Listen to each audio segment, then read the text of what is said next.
Donc, merci à tout le monde d'avoir bien voulu participer à cette table ronde. Donc, finalement, on est super nombreux en praticiens. Ça, c'est une super nouvelle. Il y a aussi du public, voilà. C'est top. Et donc, le sujet de la table ronde, c'était faire lien et prendre soin, le monde du bien-être au secours de la société actuelle. Donc, dans les intervenants, je vais citer tous les intervenants, puis à chaque fois, chacun se représentera. Donc, on a ce soir Valérie Laurent de Dome Yoga. On a Mohamed Gad qui est naturopathe, formateur, enseignant-chercheur en biologie cellulaire et moléculaire. Iléa, chanteuse et coach vocal. Laurent et Isabelle Gott, Géobio trouve tout, donc ils sont géobiologues. Amandine Pradier, doula photographe. Anne Cléré, écrivaine de livres pour adultes et enfants, animatrice d'ateliers créatifs. Christine Barge, accompagnatrice en bien-être, mère, bébé, enfant, accueil, deuil périnatal, soutien pré- et postnatal. Stéphanie Martin, qui sera là pour l'UNAE, guidance astrologique, constellation familiale, breathwork, et Michel Beretta, pratiquant de shiatsu. Voilà pour les intervenants, et puis chacun se représentera après. Donc la thématique, on vous avait proposé donc de travailler sur les liens, enfin, en tout cas de réfléchir ensemble sur les liens. Et donc nos liens sont vitaux pour notre cerveau, notre biologie et notre âme. Et sans eux, on dysfonctionne. Et donc au cœur d'un monde qui prône l'individualisme et le développement personnel, on va voir justement ensemble à travers cette table ronde en quoi nos liens, le fait qu'on prenne soin des autres et de nous-mêmes, ça va nous permettre justement de vivre mieux ensemble, collectivement et individuellement. Mais on va aussi réinterroger ces notions-là et la réponse ne sera pas nécessairement unilatérale en tout cas. Voilà, donc ce soir pour cette table ronde, on a 11 intervenants, 11 professionnels du bien-être, qui tous travaillent à recréer du lien, chacun à leur manière. Et donc en préambule, on peut dire qu'il existe 3 liens primordiaux, sans lesquels on dépérirait. Et donc il y a le lien à soi, il y a le lien à l'autre et le lien à la nature. Et en fait, le premier lien qui se crée à l'aube de notre premier jour, même bien avant, c'est le lien à l'autre, le lien à la maman. Et en fait, sans l'autre, sans le parent, l'être humain ne peut survivre. Donc, on va commencer avec Christine Barge, en fait, à ce sujet. Est-ce que, Christine, tu peux, après t'être brièvement présentée, à chaque fois que vous vous représenterez, nous parler de ce lien qui se crée d'ailleurs bien avant l'accouchement et dès la conception du bébé, dans le ventre de la mère. Je t'apporte le micro. Voilà, qu'on puisse tout enregistrer. On peut marcher sous ma jupe. Tiens. Non, je laisse pas. Bonsoir à tous. Alors, moi, donc, je suis Christine, je suis praticienne en massage bien-être et accompagnante périnatale. C'est-à-dire que mes massages, je les destine principalement, pas seulement, mais principalement aux futures mamans et aux jeunes mamans, parce que j'ai à cœur d'accompagner ces jeunes femmes justement dès la grossesse pour leur bien-être en fait. Parce que pour moi, beaucoup de choses commencent bien avant la naissance en fait, et notamment le lien entre la mère et l'enfant. Alors évidemment avec le père aussi, si le père le souhaite, il se crée un lien, mais ce lien entre la mère et l'enfant, il est vraiment intérieur, il démarre même au niveau des cellules, hein, puisque on sait qu'il y a des échanges cellulaires au niveau du placenta entre la mère et l'enfant, et que l'enfant va porter, alors c'est des microcellules, hein, des micro-quantités, mais il va porter des cellules de sa mère, mais de sa grand-mère, des grossesses précédentes, en fait, voilà, donc tout ça, c'est pas anodin. Et puis ce lien, en fait, si la mère, si la jeune maman, la future maman, elle est entourée, soutenue et qu'elle vit une grossesse sereine, eh bien, elle aura plus de facilité à créer un lien avec son enfant, déjà, à se connecter à lui, que si elle vit des choses difficiles, une grossesse avec des traumatismes, des soucis, du stress. Et évidemment, si elle n'arrive pas à créer un lien, à se connecter à son bébé durant la grossesse, évidemment, ça va aussi compliquer les choses après l'accouchement. Voilà. Donc, pour moi, c'est vraiment important de prendre soin. En fait, si on veut prendre soin de l'être humain et des bébés d'abord, parce que ça commence, on est tous bébés, il faut prendre soin d'abord des futures mamans. Et ça, je ne suis pas la seule à le dire. Des gens comme Boris Cyrulnik, que j'aime beaucoup, n'arrêtent pas de le dire en fait. Il faut prendre soin des futures mamans pour que les bébés soient sereins et que ça donne des adultes sereins. Voilà. Et moi j'avais une question suivante, je voulais te demander en fait, est-ce que selon toi ces liens justement mère-bébé à la fois dans le ventre et puis aussi après l'accouchement, est-ce que ça te semble intuitif, inné? Qu'est-ce que tu pourrais dire par rapport à ça par exemple? Et donc comment, est-ce qu'il y a des étapes spécifiques aussi de construction du lien? Est-ce que toi tu penses qu'il y a des étapes? Et vas-y. Alors, ce lien, il peut être inné chez certaines femmes, mais il peut ne pas l'être en fait. C'est pas forcément automatique. Et là encore, tout dépend de la façon dont on a vécu sa grossesse. Tout dépend de son histoire personnelle aussi. Voilà. C'est pas Stéphanie qui va me dire le contraire, mais voilà, on apporte des choses d'avant. Et en fait, dans la réalité, il se construit peu à peu ce lien quand la mère ou le père, mais c'est surtout le lien à la mère, parce que c'est elle qui passe le plus de temps avec l'enfant dans les premières semaines, même si on a fait beaucoup de progrès avec ce mois de congé parental paternel. Mais ce lien, il va se créer dans le quotidien, en fait, quand la maman va prendre soin de son enfant au quotidien en répondant à ses besoins primaires qui sont de manger, dormir, être propre, être consolé, être rassuré. Donc c'est comme ça que ce lien va se créer, et dans les deux sens en fait. La mère va s'attacher à son enfant dans ce quotidien, et l'enfant va aussi s'attacher à sa mère parce qu'il va prendre confiance en elle. Si elle répond de façon cohérente à tous ses besoins, il va prendre confiance en elle et il va pouvoir développer un attachement sécure, on dit sécure. Il y a vraiment des étapes spécifiques, contrairement à ce qu'on pensait autrefois, mais c'est très important. Et le maternage proximal qu'on prône aujourd'hui un peu plus, qui pourtant n'est pas quelque chose de nouveau, parce que dans certaines sociétés en Afrique, en Asie, le maternage proximal c'est une évidence. Mais nous, pendant des siècles, on a prôné un maternage distal où on mettait l'enfant à distance de la mère, ou séparé, pour le rendre autonome. Et on le laissait pleurer parce que c'était bien de le laisser pleurer, on pensait que c'était bien. Aujourd'hui, les neurosciences nous prouvent que c'est complètement l'inverse. Le père de la théorie de l'attachement, qui est John Bowlby, c'est pas une théorie très, très, très vieille, ça date de la dernière guerre mondiale, donc c'est quand même assez récent, mais il a prouvé qu'en fait le maternage proximal était quelque chose qui vraiment favorisait le lien d'attachement, le lien entre une mère et son enfant, c'est-à-dire le porter, ne pas le laisser pleurer, le portage, dormir pas très loin de lui pour être prêt à répondre à ses besoins la nuit. Voilà, tout ça va favoriser ce lien d'attachement en fait, sécure.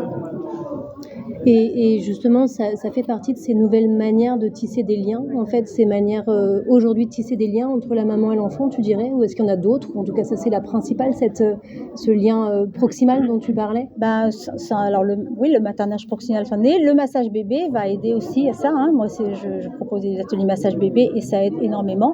Et je me rends compte, en fait, évidemment, j'ai la chance, c'est des parents qui sont déjà très conscients de tout ça, qui viennent vers moi. J'ai pas forcément les parents qui en auraient le plus besoin, mais les parents que je reçois, ils ont conscience en fait qu'ils veulent pas reproduire forcément quelque chose qu'on leur a dit ou que des anciens leur disent, laisse-le pleurer. Ils ressentent au plus profond d'eux-mêmes que non, c'est pas bien de laisser pleurer leur enfant, et ils ne veulent pas. Et en fait, ils ont besoin d'être rassurés et sécurisés, parce que à force d'entendre des choses complètement contradictoires, ils savent plus où ils en sont, ils savent plus. Donc le fait de donner des explications qui sont basées sur des recherches scientifiques, leur dire mais ce que vous faites c'est bien, prenez votre bébé dans les bras, un petit ce n'est pas autonome l'être humain il n'est pas autonome avant des années, et c'est comme ça que c'est le mieux, il n'y a qu'à observer les animaux, comment ils font les animaux, ils ne laissent pas leur petit tant qu'il n'est pas autonome, ils ne le laissent pas loin d'eux, ils sont tout le temps collés à eux, les mamans chats, les bébés, les mamans chiens, enfin toutes les poules, voilà, donc observons la nature, c'est ce que d'ailleurs beaucoup d'éthologues ont fait pour prouver tout ça, et ils sont conscients de tout ça et ça les rassure, et en fait moi je vois des nouveaux parents en fait avec une conscience plus développée de ce qui est important pour développer ce lien. Voilà. Okay. Merci Christine. Un petit peu bavarde. J'ai oublié tout à l'heure le livre et je voulais vous faire une lecture d'un extrait, donc je pense que c'était pas mal en introduction, vous l'imaginerez en introduction et puis on continuera. La puissance de ces liens vient de ce qui nous relie à une source d'énergie supérieure, transcendante. Et si nous devons reprendre conscience aujourd'hui de leur force, de leur nécessité primordiale, de l'importance de leur bonne santé, c'est parce que nous sommes dans une situation de civilisation où leur ressource est devenue plus que jamais indispensable. Sans eux, nous resterons impuissants face à l'ampleur des défis et des désordres de notre temps, qui correspondent d'ailleurs à la rupture ou à la souffrance de tous ces liens. Les liens à soi, à l'autre, à la nature sont terriblement abîmés, de sorte que nous sommes que non seulement tout se désagrège, mais que nous-mêmes, privés de l'énergie des liens fondamentaux, nous n'arrivons plus à réparer le tissu déchiré du monde, qui n'en finit plus de s'effilocher de toutes parts. Bon, voilà, imaginez que c'était l'introduction. Et on continue avec Aurore. Donc Aurore, je vais me déplacer après. Aurore, est-ce que tu veux bien, après t'être présentée brièvement, nous parler de comment tu accompagnes les mamans allaitantes? Alors moi, donc, je suis Aurore Lactée, je suis donc facilitatrice d'allaitement, c'est tout nouveau. Facilitatrice d'allaitement, c'est accompagner les parents allaitants. Je n'accompagne pas que les mamans, mais vraiment les parents allaitants, quels qu'ils soient, dans leur quotidien. Il y a forcément une part spécifique à l'allaitement, mais c'est une très faible partie de mon travail en réalité. Je travaille beaucoup sur leur environnement. Ça va être les petits tips d'organisation au quotidien, comme rechercher pourquoi la présence de certaines peurs, remonter éventuellement à la source de certaines peurs et pouvoir libérer les mamans ou les aider à les libérer en passant avec d'autres personnes qui sont mieux formées que moi pour ça. Voilà, c'est vraiment gérer aussi bien la maman et son enfant que le coparent, que la famille autour. C'est savoir remettre l'instinct naturel au milieu et débunker tout ce qui est croyance qu'on peut avoir depuis très longtemps suite à différents événements dans la société ou dans la vie familiale intrinsèque de la famille. Voilà.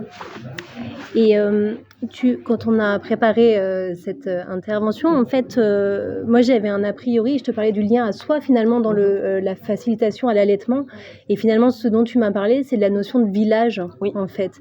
Tu m'as parlé de cette notion de village qui est extrêmement importante pour les mamans. Est-ce que tu peux en dire un peu plus? Oui, alors comme on le sait, au tout début, le bébé est collé à sa mère, puisqu'il n'y a quasiment que sa mère qui peut subvenir à ses besoins les plus vitaux. Et du coup, la mère elle-même ne peut pas subvenir forcément seule à ses propres besoins, d'où cette notion de village qui est importante, où le village va venir apporter le soutien à la mère. Il y a des cultures encore aujourd'hui, notamment, je vais parler là comme ça rapidement des dom-toms en France. La culture, c'est la mère, elle ne bouge pas de son lit ou de son logement après la naissance, et c'est la famille autour qui ramène tout. C'est la famille qui ramène le repas, c'est la famille qui fait le ménage, c'est la famille qui s'occupe des enfants, qui s'occupe des courses, etc. Et c'est là que la notion de village est très importante, parce que c'est là qu'on voit en fait qu'une mère seule ne peut rien faire, quasiment. Alors on a les mères célibataires qui s'en sortent extrêmement bien, avec un grand coup derrière physiquement et moralement, et qui y arrivent, mais on voit que c'est extrêmement dur, et c'est là qu'on voit que le village est très important, et le rôle d'une facilitatrice d'allaitement, c'est d'aider ce village à se refaire s'il a été défait, à être présent s'il est malheureusement absent, et à aider chacun à retrouver sa place et trouver l'accordage de tout le village autour de cette maman et de cet enfant. Parce que finalement, le post-accouchement, c'est pas nécessairement le lien à soi, mais c'est surtout retrouver le lien aux autres pour accompagner, soutenir. C'est ça qui te semblait le plus important, Oui, toi? soutenir et essayer d'éviter les jugements qui peuvent malheureusement impacter négativement sur je vais parler donc de diade parents-enfants, voire triade si on inclut le coparent, et qui peuvent faire beaucoup de mal malheureusement encore aujourd'hui, alors qu'il n'y a pas forcément lieu. Et c'est aider à protéger en fait, rechercher le positif et essayer d'exclure le négatif qui pourrait impacter derrière de façon extrêmement importante, même si on ne le voit pas sur le coup. Voilà. Ok. Merci Aurore. On continue avec Amandine. Amandine Pradier. Donc je vais me déplacer aussi, j'arrive. Donc Amandine Pradier, après t'être toi aussi représentée, est-ce que tu pourras nous dire à propos du lien à soi, en quoi consiste ton travail justement de photographe doula et de quelle manière tu accompagnes l'autre en créant un lien de confiance, on suppose, mais tu vas nous dire un peu plus en détail ça. Et donc comment tu aides à la reconstruction du lien à soi en fait. Bonsoir à tous, je m'appelle Amandine. Alors je me rappelle de la question, mais d'abord c'est me présenter. Déjà, te présenter, oui. Voilà. Je crée des images avec les personnes que je rencontre et qui veulent créer des images aussi. J'accompagne aujourd'hui principalement les personnes qui sont nées dans un corps de femme et qui voudraient y rester et s'y sentir bien, enfin un jour. Et arriver aussi à se regarder dans le miroir et potentiellement aussi, aussi en photo. Petit à petit en se regardant de plus en plus dans les yeux, en tout cas, et puis c'est aussi, ça a aussi été un parcours pour moi personnellement aussi de passer par là. Donc sur la question du lien à soi, de comment je mets en confiance les personnes justement. Comment tu mets en confiance et comment du coup les personnes après avec cette mise en confiance, comment ils arrivent à reconnecter à eux, qu'est-ce que tu vois de leur reconnexion à eux? Ok. Un peu ces deux choses-là. Ouais. Déjà, je fonctionne beaucoup de plus en plus, j'affirme de plus en plus, j'ai envie de dire la multiplicité des choses dans lesquelles je me suis formée. Donc je me suis formée en tant que doula, pour le côté surtout étape de vie de la femme, de la personne qui est dans un corps de femme, qu'est-ce qu'elle traverse dans son corps, en partant de nos premières menstruations à aussi notre vécu de notre cycle menstruel au cours de la vie, jusqu'à la ménopause, mais aussi en passant du coup par des grossesses, par potentiellement aussi des grossesses qui ne vont pas jusqu'au bout, des moments dans nos vies de personnes qui vivent dans des corps de femmes, qui sont teintées de toutes ces expériences-là de vie, et j'en oublie encore, mais voilà un peu les principales que j'explore. Donc déjà un peu teintée de tout ça, j'accompagne beaucoup les personnes déjà en les reliant au vivant autour de nous, mais au vivant aussi en nous, parce que nous sommes vivants et au final tout ça n'est qu'un. La nature, ce n'est pas extérieur, pour moi c'est vraiment... Un jour j'avais écouté ça, vraiment ce mot vivant, et il a résonné tellement fort parce que quand je parle de, par exemple, avant, quand je me suis reconnectée à la nature, justement, il y avait beaucoup ce mot de se reconnecter à l'environnement, protéger l'environnement. Et l'environnement, c'est extérieur à nous.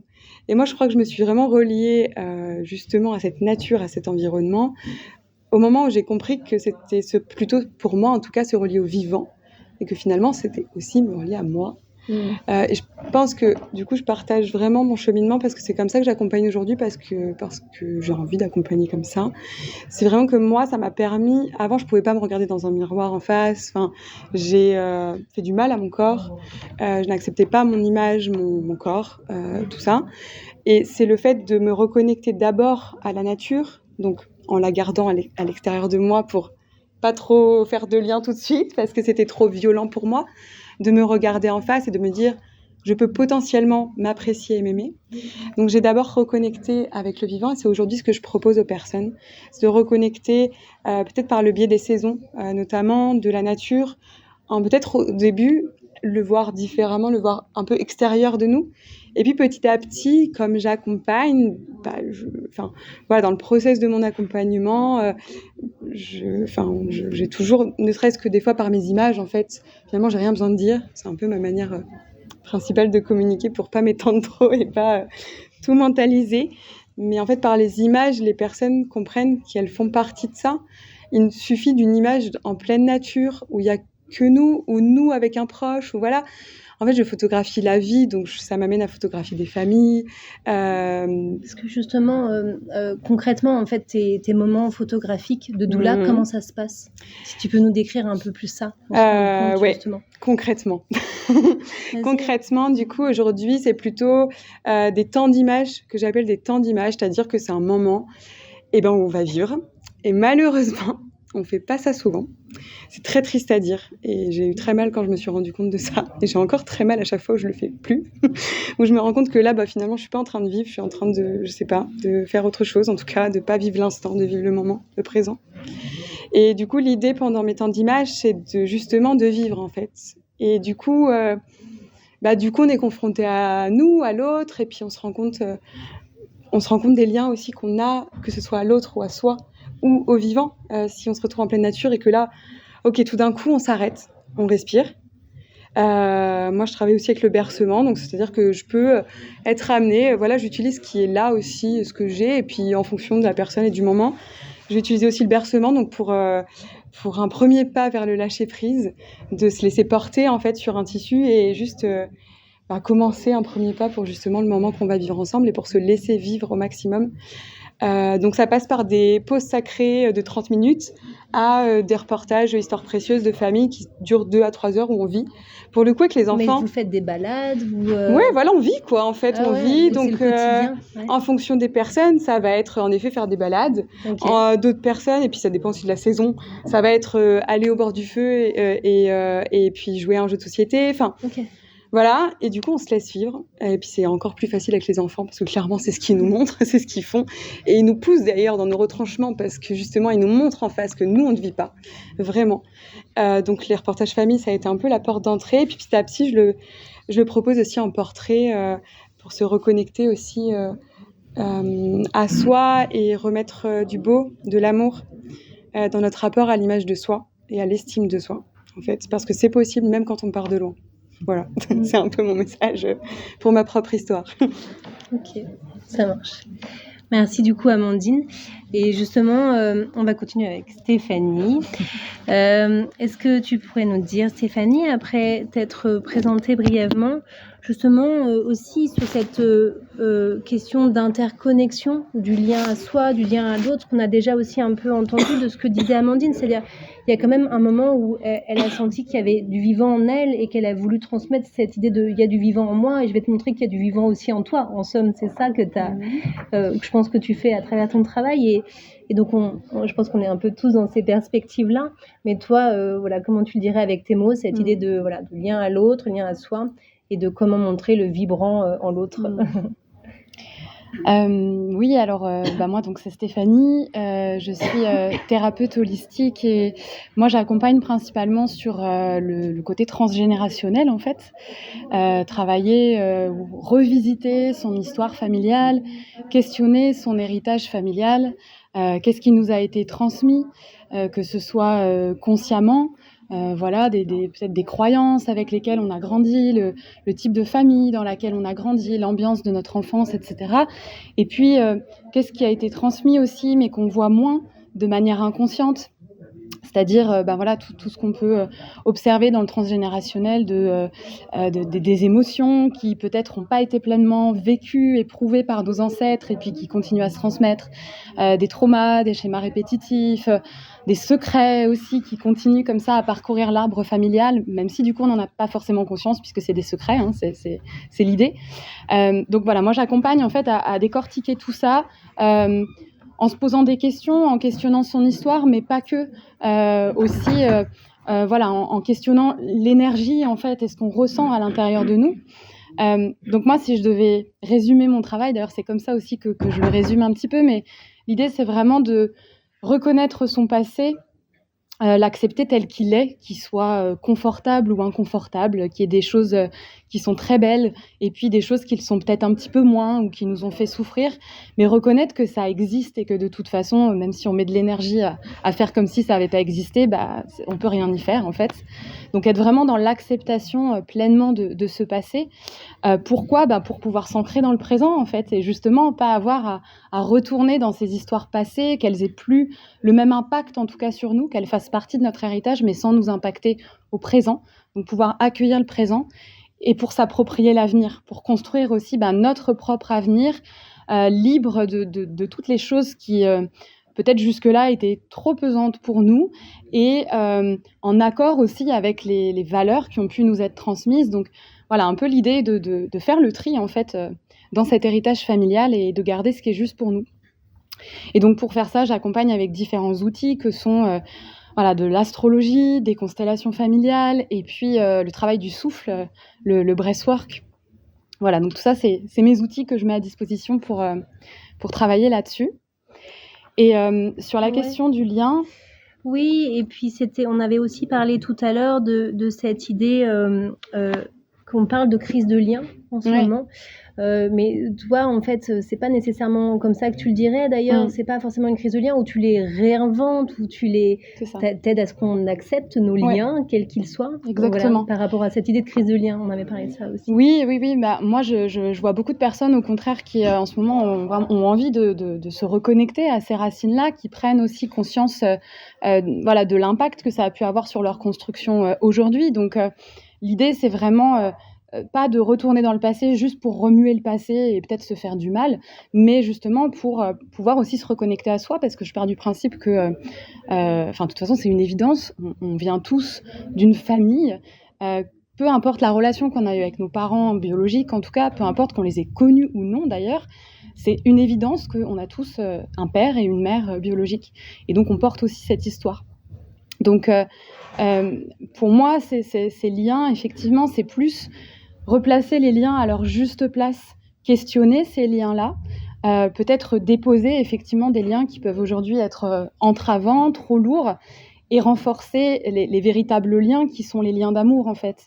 Donc il y a aussi cette histoire pour moi, ce qui est important, c'est aussi de sortir d'une forme de dualité, il y a du bien, il y a du pas bien, il y a de l'amour, il y a du mésamour, mais de pouvoir aussi prendre du recul sur tous ces liens-là et la façon dont ils nous ont construits, que ce soit à notre niveau, nos liens avec nos parents, notre fratrie si on en a, et puis en remontant le fil des générations, le lien entre nos parents et leurs propres parents, etc. Et en fait, en posant un autre regard sur tous ces liens-là, ça nous aide aussi à accepter qui on est, comment on s'est construit, et ça renforce du coup pour moi le lien à soi.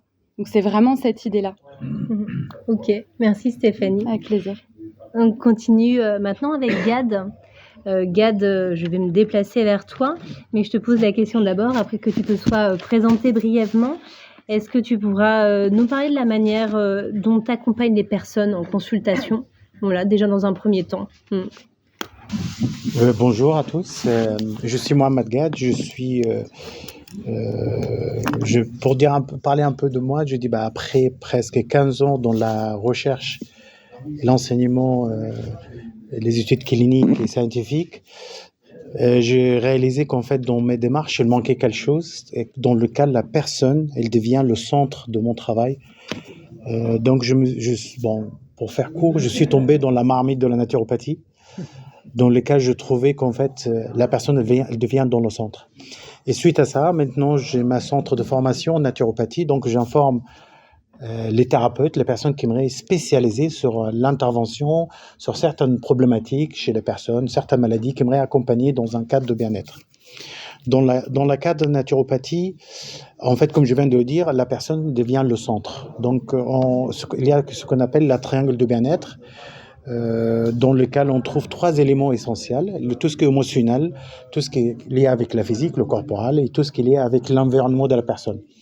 Pour régler un problème chez une personne, il faut absolument prendre les 3 éléments de triangle. On ne peut pas dissocier la personne de son environnement, de sa famille, de ses enfants, de son lieu de travail, de son corps et de ses émotions. Et c'est pour ça, quand il y a des gens qui viennent me voir au cabinet, des clients, la première séance, qu'on appelle la bilan vitalité, elle dure 2 heures. Pour qu'on puisse faire une cartographie de la personne, prendre en cadre tous ces éléments-là.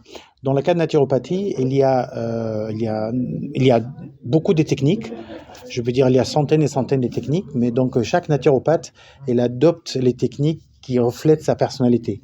Donc il y a pas les naturopathes ne font pas tous la même technique. Donc si vous ne trouvez pas votre bonheur chez un naturopathe, n'hésitez pas à chercher un autre parce que peut-être l'utilise de techniques. Personnellement, moi, j'utilise 12 techniques différentes et parfois les mélanges entre ces techniques-là. Par exemple, j'utilise les huiles essentielles avec la réflexologie ou les huiles essentielles avec le côté émotionnel. Donc, n'hésitez pas à découvrir les naturopathies selon le regard de chaque naturopathe. Par rapport à cette question aussi actuelle en fait, finalement, on est tous ultra connectés, mais aussi très déconnectés. Oui, effectivement. Un peu les deux en même temps. Et comment tu peux accompagner les gens dans leur reconnexion à eux, en fait? Donc, tu les aides à se recentrer, à se reconnecter. Comment tu fais? Est-ce que tu as des exemples concrets? Oui. Voilà. Comme on a dit, la naturopathie, donc la personne est le centre. Sachant que je viens de base scientifique, donc je vais citer un petit truc scientifique. Qu'en fait, depuis 2007-2006, on parle dans la métaphysique des liens entre l'émotionnel et le physique, avec des ouvrages comme Jacques Martel sur le dictionnaire de malaise et maladie, Michel Oudoul sur le dis-moi ce que tu as et je te dis qu'est-ce que tu as. Donc tous ces ouvrages-là, ils nous donnent le lien. Il y a à peine 10 ans, on a prouvé scientifiquement les liens qui se trouvent entre l'émotionnel et la physique. L'émotionnel, surtout le système immunitaire. En résumé, ces études le disent clairement, on a 2 systèmes, l'émotionnel et l'immunologie. Le système immunitaire, c'est comme un miroir, il se reflète un l'autre. Donc, ce qu'il passe sur l'émotionnel, il passera la même chose, ou presque, dans le système immunitaire. Donc, on ne peut pas séparer les deux. On ne peut pas séparer l'émotionnel, ce qu'il passe à l'extérieur, ce qu'il passe à l'intérieur de la personne. Quand la personne vient me voir, avec un problème quelconque, il me dit, voilà, c'est ce problème-là. À votre avis, comment je vais le régler? Comment est-ce qu'on peut faire? Le premier élément, j'essaie de regarder l'émotionnel. Un des éléments, on va dire, un exemple concret, quand quelqu'un vient me parler de douleur, par exemple le genou, il m'a dit, les genoux me fait mal. L'épaule me fait mal. Le poignet me fait mal. Et je dis à la personne, est-ce que vous voyez comment vous parlez de votre corps? Ah bon, non, je vois rien. Ben regardez, vous dites le. C'est pas votre, vous dites pas mon bras, mes jambes, mes genoux. Vous le considérez comme si ça autre chose à côté, comme si je vis pas dedans. Et là, on revient automatiquement sur l'importance de lien. Si je suis pas en lien avec mon corps, bah, il est abandonné. Donc, il commence à montrer des signes de douleur, des signes de maladie, pour communiquer cet abandon, ce côté d'être abandonné.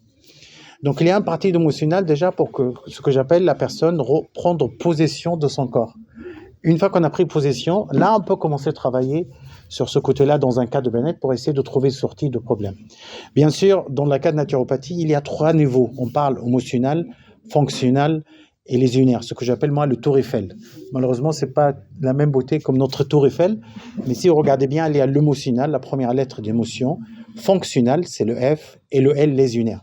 Souvent, les gens... Lésionnaire? Lésionnaire, quand il a une lésion. Ah, lésionnaire, ok. Donc, excuse-moi. Non, mais... C'est mon accent qui, parfois, elle fait des donc, okay. Donc, à partir de là, tant que la personne elle est dans le côté émotionnel, fonctionnel, on peut essayer de faire marche arrière parce qu'on travaille l'émotionnel et là, les choses peuvent rentrer en ordre. Mais souvent, les gens viennent nous voir quand ils sont dans la phase lésionnaire. Lésionnaire, ça veut dire il y a un séquel, il y a un problème. Donc, on peut aider à essayer de vivre avec. Mais on ne peut pas le faire marche arrière comme on fait. Mais bon, on essaie de toujours, donc naturopathe, on travaille dans le côté éducation. On travaille plus comme indicateur pour le bien-être. Voilà. Et donc, essentiellement aussi, tu apprends à chacun à prendre soin de soi. Exactement. En fait, et à trouver les ressources en soi. Effectivement. Dans le cas de naturopathie, je dis toujours à mes clients, considère-moi comme un tailleur. Je ne fais pas le prêt-à-porter. Ça change tout. L'intérieur, il fait sur mesure. J'ai rien contre le prêt-à-porter. Le prêt-à-porter, il fait un vêtement qui peut marcher plus ou moins pour tout le monde, mais là, on travaille sur la personne lui-même. On taille quelque chose sur mesure pour la personne. Et c'est la même chose quand on travaille dans la formation. Avec mes élèves au centre de formation, je leur dis, on travaille comme un tailleur, pas comme quelqu'un qui travaille dans la prêt-à-porter. Cherchez pas une solution qui marche sur tout le monde, mais cherchez une solution qui marche pour la personne qui vient vous voir. Spécifiquement. Donc c'est à la fois global et en même temps très particulier. Très particulier, effectivement, parce que je travaille. Spécifique. Ouais. Exactement. Individualisé. Ok. Merci Gad. Merci beaucoup. Pour introduire la suite, je vais vous faire aussi une courte lecture pour introduire Anne Clairé. Nous ne sommes plus des mammifères marins, nous sommes des mammifères parlants. Nous créons un monde avec nos mots, un récit, et nous habitons chacun à notre manière le récit que nous avons créé ou que l'on a créé pour nous. Même si ce récit est coupé de la réalité, nous y croyons quand même. Cette histoire, ces mots agissent sur notre cerveau. Une fois que nous créons notre monde, notre cerveau perçoit ce qui l'entoure par le prisme de son monde. Donc, Anne Clairé. Donc après t'être présentée brièvement, est-ce que tu pourrais parler de reconnexion aussi à soi? Comment tu accompagnes les gens pour se reconnecter à eux aussi dans ta pratique particulière, parce que chacun le fait de manière assez spécifique aussi. Et donc, est-ce que tu parlerais d'expériences sensitives ou plutôt physiques ou intellectuelles? Comment tu accompagnes les gens? Ou justement, toi, tu vas le faire plutôt sur plusieurs niveaux? Alors, déjà, pour se présenter brièvement, c'est un petit peu compliqué quand on ne sait pas exactement où on en est. Ce que je peux te dire, c'est que je suis quelqu'un qui écrit des histoires. Un jour, ça m'a échappé. Je me suis présentée comme ça. Je dis « Bonjour, je m'appelle Anne Clairé. Je reviens du Gabon, à l'époque, et j'écris des histoires. » Et ça m'a fait un peu peur d'avoir dit ça, parce que je savais pas que j'écrivais des histoires. Enfin, je savais que je les écrivais, mais c'était pas très très net dans ma tête. Donc, il s'avère que depuis 2014, j'écris, entre guillemets, sérieusement des histoires. Écrire sérieusement des histoires, c'est en écrire pour les petits, pour les grands. Et j'arrive à accomplir cet exploit qui me laisse un peu pantoise, d'être une romancière qui n'écrit pas de romans et qui écrit des livres, entre parenthèses, que je ne lis pas. Je suis pas à l'abri d'une... Enfin, je les lis un type de livre que je ne lis pas, du livre illustré, à la manière d'une romancière. Donc en gros, comme d'habitude, je fais les choses que je fais pas tout en les faisant, en disant que je les fais pas, mais je les fais quand même. Voilà, en gros. C'est clair ? Okay. Ça vous aide bien. Super clair. Donc depuis 2014, la vie a fait que j'ai dû arrêter de travailler dans mon premier métier, qui était être enseignante, un métier de transmission et de lien, éminemment un métier du lien, pour aller vers... raconter des histoires, en passant par la fiction, en passant par de l'écrit documentaire. Et donc, voilà, c'est ça. Qui je suis, c'est ça. Et en même temps, au fur et à mesure que j'avance dans cette pratique, je vais dire le gros mot, enfin, pour moi, c'est un gros mot, je sais que vous n'allez pas le percevoir comme ça, mais dans cette pratique artistique, je m'aperçois que j'ai besoin de m'accompagner d'autres pratiques. En fait, la pratique littéraire, à un moment, elle devient un petit peu trop propre. Vous savez, certaines fois, les peintres, ils ont besoin de salir leur palette. Ils ont besoin de salir un tableau, parce qu'un tableau qui serait uniquement fait de couleurs propres, de couleurs qui sortent du tube, c'est plaisant, mais ça suffit pas. Donc, j'ai eu ce besoin-là. Et à mon grand étonnement, parce que ça me dépasse complètement, je me suis dit, il faut que je me mette en danger. Voilà. Se mettre en danger, c'était quoi? C'était commencer l'aquarelle. Il n'y a pas bien plus casse-gueule que l'aquarelle comme pratique artistique parce qu'on ne maîtrise rien. Et le français, je maîtrisais plutôt pas mal et l'écriture, je maîtrisais plutôt pas mal. Pas génial, hein, mais bon, en gros, je maîtrisais. Donc, je pouvais ne pas dire ce que j'avais besoin de dire. J'arrivais à contourner. Donc, je me suis créé à moi mes propres accidents. Et je me suis mise à dessiner. Sans savoir dessiner, évidemment. puisque vous avez compris de la logique de la fille, hein, un peu pareil. Donc, j'ai commencé l'aquarelle sans savoir dessiner, et à ma grande surprise, il y a eu des réactions. Alors qu'il y a très peu de réactions sur les livres. Ça ne veut pas dire que les lecteurs y réagissent pas. Ça veut dire, mais pensez à votre expérience personnelle, vous êtes lecteur, et est-ce que vous appelez les auteurs quand vous avez adoré le livre? Oui. Pas encore. Tandis que ça arrive de temps en temps j'ai des appels. Mais il s'est passé une confrontation à un autre type d'expression. Et en même temps, je crois que je suis en train d'être dans une sorte d'émergence d'une personnalité qui est pas forcément, qui écrit pas forcément, mais qui est dans la production d'un truc créatif. Et plus ça va, plus je m'aperçois qu'en fait, mon travail, c'est d'être créative, quel que soit le type de création. Donc, ce travail-là, évidemment, je pense que vous en êtes tous conscients, c'est beaucoup plus facile d'aider quelqu'un à prendre soin de lui, enfin moi je trouve, que de prendre réellement soin de soi. Donc par exemple, cet après-midi, j'ai eu la chance de faire un atelier que moi j'ai trouvé très très intéressant, où je proposais aux personnes, qui étaient des dames, hasard, coïncidence, je ne sais pas, de s'écrire une lettre d'amour. Et en fait, je m'aperçois que c'est en voyant les personnes arriver à faire ce que moi je n'arrive pas à faire, que je commence à apprendre comment moi je pourrais le faire. Voilà. Mais en fait, il y avait une question. Mais je sais pas. C'est très bien, Anne. Mais en fait, t'as pas répondu, mais en même temps, t'as tout à fait répondu. Oui, exactement. Donc, c'est parfait. Parfait. Il y avait aussi cette idée dont on avait parlé tout à l'heure, du fait que tu faisais donc, voilà, de l'écriture et de la créativité. Qu'est-ce que ça apporte, les deux différents, oui. Aussi les deux différents, ça apporte que... ça doit s'entendre dans ce que je raconte, je réfléchis un peu beaucoup. Donc, il y a un moment...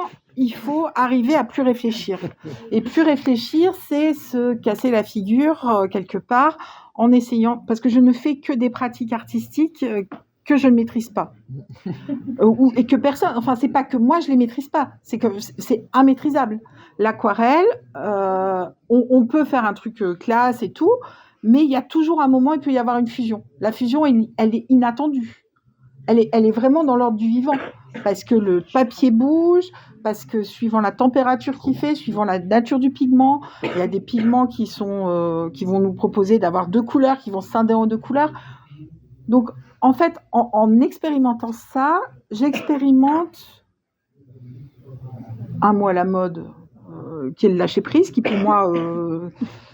c'est un mot, hein, ça je comprends, je vois à peu près de quoi ça parle, mais c'est un petit peu compliqué. Et ça va me permettre d'accepter un danger dans l'expression de quelque chose. Et souvent, je travaille beaucoup à la commande, donc c'est un peu paradoxal. On se dit que quelqu'un qui travaille à la commande, c'est quelqu'un qui va renoncer à l'acte artistique. Alors que je pense que... Enfin, c'est souvent ce qu'on se dit, parce qu'on se dit commande égale alimentaire. Et en fait, là où quelque chose se crée, dans tout ce mélange d'activités artistiques, il y a un moment où, avec tout cet accompagnement, toute cette reconstruction, qui passe souvent d'ailleurs, voilà, ça c'est quelque chose qui est important, quand j'arrive pas à écrire, je passe toujours par c'est toujours le même stade. J'arrive plus à écrire, donc je pleure sur mon canapé. Bon. Une fois que j'ai fini de pleurer sur mon canapé, ça dure pas très très longtemps, je fais de la couture. Une fois que j'ai fait de la couture, je refais de l'aquarelle. Une fois que je fais de l'aquarelle, je teste une autre technique que je maîtrise pas, et après je réécris. En fait, il y a toujours, c'est toujours dans le même sens. Ce que tu veux dire, c'est que c'est un rituel pour toi, ou est-ce qu'il y a une sorte de je pense à ça, mais c'est pas ça, mais de dégringolade vers le lâcher prise entre guillemets. Mais ouais, je sais pas, c'est à ça que ça me faisait penser. Mais ce que tu dis, c'est des trucs que tu maîtrises de moins en moins. Oui, j'avais entendu ça. Mais oui, mais t'as raison. Mais en fait, c'est parce que, en fait, je crois pas que je peux écrire si je suis pas quelque part dans une dégringolade. Alors, je raconte pas que pour écrire, il faut que je pleure et que je sois larguée par mon amoureux et que la vie me passe dessus. Non, il faut juste... En fait, c'était ça mon problème, c'est qu'il n'y avait pas cette notion de mise en danger et que là, ça vient. Et quand je suis arrivée à aller jusqu'au bout d'un livre, la plupart du temps, on me dit « Mais pourquoi t'écris ce livre ?» Et je dois vous avouer que je ne sais absolument pas, jusqu'au dernier moment où je m'aperçois que chaque livre que j'ai écrit depuis le début, que ça soit un album pour les bébés, que ça soit un livre sur la confiserie d'Auvergne, la confiserie d'Auvergne, vous vous dites pourquoi, ça remplit une case dans mon histoire et ça crée un lien. Et le lien là, pour en revenir à ça, je vais créer le lien avec mes lecteurs sur des salons, je vais créer le lien lors d'ateliers, que ce soit des ateliers d'écriture, des ateliers où je mélange des techniques mixtes et de l'écriture, mais je vais aussi lier le lien, relier des liens quand on me demande d'écrire sur des sujets d'histoire populaire, je vais appeler ça comme ça. En gros, l'histoire à laquelle on s'intéresse assez peu, c'est pas l'histoire des rois, mais l'histoire des gens lambda, pas forcément du peuple d'ailleurs, mais des gens du monde. Et là, il m'est arrivé d'avoir à réécrire leur histoire et les resituer dans un contexte. Et certaines fois, certains lecteurs viennent me voir en me disant je travaille que sur le livre illustré, ça je ne l'ai pas dit, et c'est pas moi qui illustre pour l'instant. Les gens me disent à la page 25, la petite fille qui est dessinée, c'est ma grand-mère. Et en fait, ils reconstruisent leur histoire de famille, parce que c'est vraiment leur grand-mère, c'est vraiment travaillé d'après des photos d'archives, et les gens viennent me voir, et quelque part, ça les a replacés dans une lignée, en particulier pour Histoire de marchand de toile, où j'ai des gens qui m'ont acheté 6 fois le même livre pour l'offrir à leur famille. Donc, quand on investit 6 fois 30 € pour l'offrir à 6 membres de sa famille, probablement ça dit un besoin impérieux. Et je vais m'arrêter tout de suite après, mais j'ai le souvenir à la parution de ce livre, qui a eu la bonne idée de paraître en 2020, au mois de mars évidemment. Donc on a été dès qu'on a été libéré, j'ai fait des salons. Et j'ai vu une dame, je l'ai vue arriver dans le salon. Et cette dame... il n'y avait rien dans son aspect physique qui disait qu'elle n'était pas habituée des salons, enfin dans son habillement ou quoi, mais elle était un peu égarée, il y avait un sentiment d'urgence, et je voyais dans ses yeux de l'urgence, et je la voyais chercher, et en fait tout d'un coup elle m'a vue, elle a couru vers moi, et elle m'a dit vous parlez de mon père dans ce livre, je veux l'acheter, on ne parle plus de mon père, on ne parle plus de son métier, vous avez réparé quelque chose, je ne viens jamais dans un salon, et au revoir madame. Et c'est là qu'on se dit ça a l'air un peu tout bizarre de faire des livres qui sont quand même pour moi, pour la plupart, qui apportent une distraction à mes lecteurs, mais parfois ça apporte autre chose et ça permet de recoudre des liens qui visiblement il y avait une blessure dans ce lien, parce que cette dame, si elle s'est comportée comme ça, si elle imitait un tel enjeu, c'est que il y avait quelque chose de blessé, ouais. Voilà. Okay. Merci Anne pour cette ce large panel en fait de versions de liens qu'on peut avoir à soi, à l'autre, et justement par le biais du support artistique. Et c'est justement intéressant parce que la personne suivante, c'est Michel en fait qui va intervenir sur la question du lien. Dans sa pratique du shiatsu, il va nous repréciser aussi ce que c'est que le shiatsu spécifiquement. Mais du coup, c'était intéressant parce qu'avec Michel, on avait parlé tout à l'heure du fait que pour être bon praticien shiatsu, bon masseur, il faut avoir fait une reconnexion à soi, profonde. Et du coup, ce qui était un peu à la fois étonnant et très clair en même temps dans ce que disait Anne, il y avait cette déconnexion à soi, presque cette déperdition, et puis ce lâcher-prise nécessaire, c'est-à-dire qu'on se perd un peu pour se retrouver encore plus. Donc voilà, je te laisse là-dessus. Je suis Michel, je pratique le shiatsu depuis 2005, donc bientôt 20 ans. Beaucoup en dilettante au départ, et puis les 5 dernières années pour me former à être praticien. Donc je pratique, mais j'étais pas praticien au sens de, de soigner les gens. Je suis venu au shiatsu pour soigner une maladie auto-immune violente. J'y reviendrai. Je le dis parce que j'ai une petite anecdote à la fin en lien avec les liens. Donc effectivement, dans notre école de shiatsu, qui est un petit peu particulière, qui s'appelle le yokai shiatsu. Le yokai, c'est important parce que c'est la conscience qu'on a soi-même de sa santé, le yo, c'est-à-dire retrouver la connaissance de soi, le connais-toi toi-même de Socrate. Et le kai, c'est le toi qui abrite le groupe. Donc on en parlera, enfin, d'autres personnes en parleront. Il y a aussi dans notre école cette idée que on n'apprend pas tout seul, on ne se forme pas tout seul et on ne se soigne pas tout seul. Mais le groupe peut apporter beaucoup d'énergie pour se former, pour grandir et pour se soigner. Mais la question, je l'ai bien entendu, dans la pratique du shiatsu, effectivement, une des choses importantes, c'est la présence du praticien. C'est-à-dire que si le praticien n'est pas présent dans la relation, il n'y a pas de relation, donc il n'y a pas de soin, donc il n'y a pas on ne progresse pas.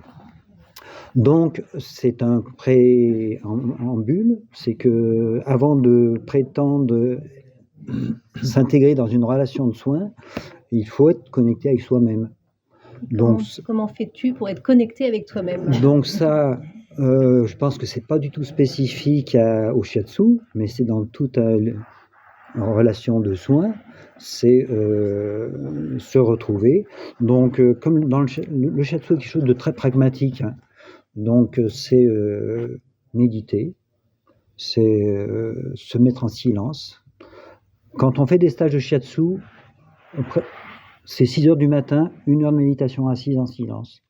Ensuite, 3/4 d'heure de qigong intensif pour se mettre en position de gainage, parce que je ne sais pas si vous m'avez travaillé là, mais j'ai fait un non-stop midi 18h. Je ne suis pas fatigué. Non, je vous expliquerai après aussi que non seulement je ne suis pas fatigué, mais j'ai pris de l'énergie. J'ai pompé l'énergie. J'en parle après. Mais voilà. Donc, ce qui est important dans le shiatsu, mais je pense que c'est pour tout le monde pareil, c'est que si on n'est pas avec soi-même, on ne peut pas être avec l'autre. Donc, après, chacun ses techniques. C'est pas forcément de se mettre en méditation silencieuse tous les matins à 6h du matin. J'ai une professeure de yoga il y a très longtemps qui m'a dit, à qui je disais, ouais, on fait l'arbre là, le qigong de l'arbre, vous connaissez? Donc on peut tenir une demi-heure comme ça là. Et après elle m'a dit, ouais, mais tu sais, moi je le fais depuis 20 ans. Donc maintenant les fruits ont poussé, j'ai plus besoin de le faire une demi-heure. Je le fais 3 minutes comme ça et ça suffit. Donc voilà, ce qui est important, c'est que chacun sache ce dont il a besoin pour se centrer, pour être présent à soi. Et la seule façon de vérifier qu'on est présent à soi, c'est que c'est l'autre qui vous le dit. C'est-à-dire que moi, quand ça m'arrive encore, si je suis fatigué, il s'est passé quelque chose dans ma journée, il y a un moment, je vais être, je le sens parce que la personne en face de moi réagit, elle se retire de la relation. Le point important aussi dans le shiatsu, c'est que ce n'est pas le thérapeute qui agit. Enfin, c'est pas, voilà, il n'y a pas un soignant et un soigné avec une position verticale de bas en haut, même si dans la position je suis plutôt par dessus, et on est deux dans la relation. C'est interdépendant. C'est interdépendant, c'est-à-dire que voilà, ça c'est voilà, un être qui a besoin d'être soigné. Si j'appuie, alors dans le shiatsu, il y a un principe de base, c'est pression perpendiculaire, c'est-à-dire que c'est pas un massage, on frotte pas. Pression perpendiculaire, stable, c'est-à-dire qu'il y a un moment où il faut s'arrêter. Si on est censé ça, là, c'est pas du shiatsu. Là. Ça peut faire du bien, hein, mais c'est pas du shiatsu. Il y a un moment où il faut s'arrêter et on attend qu'il se passe quelque chose. Donc stable et maintenu, c'est-à-dire qu'il ne faut pas aller trop vite.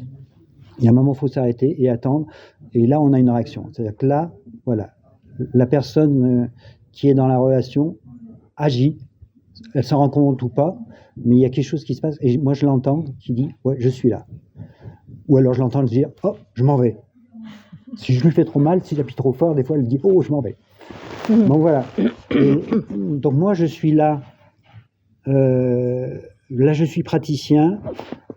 S'il n'y a personne en face, je ne suis plus praticien. Donc tout à l'heure, je vous dis que je suis praticien de shiatsu, je vous ai fait un mensonge. Si je n'ai pas quelqu'un avec qui je suis en relation, je ne suis pas praticien. Là, ça y est, je suis praticien. Voilà. Donc c'est l'essentiel. Merci. Merci Michel, je pense que c'était voilà, assez clair. Une petite tu voulais anecdote. Quelque chose, ouais. Donc ma professeure de shiatsu sur Grenoble a été aussi ma thérapeute quand j'étais malade. Et tout à l'heure tu as parlé de lien transcendantal. Donc il y a ça aussi, la présence à soi. Alors ça rejoint aussi le lien à la nature, etc. Alors moi la nature, je sais pas trop, c'est un concept très très très large, facile quand on est en forêt, etc. Mais dans le shiatsu, on n'est pas au milieu de la forêt, on est sur un plancher. Mais l'anecdote c'est ça, c'est qu'un jour j'ai eu une séance avec on va dire ma thérapeute, ma Shatsuki. Et je lui ai dit en fin de séance, Shadia, là il s'est passé un truc bizarre. Il y a un moment, j'ai senti que c'était pas toi qui me soignais, même qui m'appuyait. J'ai senti une force qui était au-dessus et qui travaillait à ta place. Ça a été très bizarre, c'est venu de très loin. Et toi, tu étais là, mais. Et elle m'a fait, donc elle a souri, puis elle m'a dit, oui, moi je fais pas grand chose, hein. C'est la nature qui soigne. Donc je me souviens qu'elle a utilisé ce mot de nature, qui moi dans le contexte me parle pas, parce que pour moi la nature c'est bien autre chose.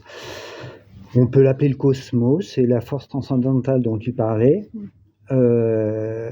Donc la présence, c'est aussi ça, c'est offrir à la personne avec qui on rentre en relation dans un soin, de lui permettre à elle d'accéder à une énergie qui est plus globale. Invisible, de se relier à l'invisible.